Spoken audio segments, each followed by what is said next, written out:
Hi, this is Dr. Ed Allensod in Arlington, Texas. I have a busy surgical practice. I do a lot of pelvic reconstruction, fixing fallen bladders, fallen rectums, incontinence procedures, and also the cosmetic gynecology, such as labiaplasties and vaginoplasties and hood reductions and even anal skin tags. Sometimes my patients do not have the best tissues around. For example, let's say my patient's been in menopause for 10, 20 years and was never on any vaginal estrogens. And so all the tissues kind of shrivel up and get very dry and irritated. So now I have to do their surgeries and I have really bad tissues. What do I do? So I have several strategies. The easiest one is to place them on vaginal estrogen creams or even tablets to improve the skin. Estrogen really helps create new collagen and elastin, and the skin gets better.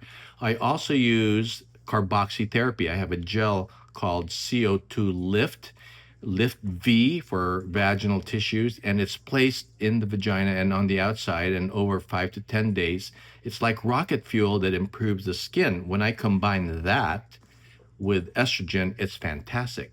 But there are also patients who don't heal very well. And what are things I can do to improve the skin and also help the healing? Now, for those who need to improve their healing, they have a problem with healing in the past, I have peptides that I can use, such as BPC-157. This whole newsletter will be on the peptide, and I hope you can read it and actually listen to some of the videos on how to improve your tissues, how to help the healing, how to improve the blood vessels in this area, and just basically have the use of peptides, which are injectable before the procedure, improve your tissues, and then after the procedure, such as a labiaplasty or vaginoplasty, then have really good blood flow in the area, have new collagen, new elastin, and have the best healing possible.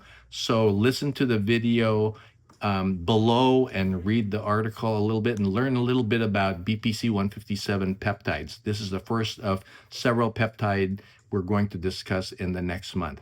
Thanks.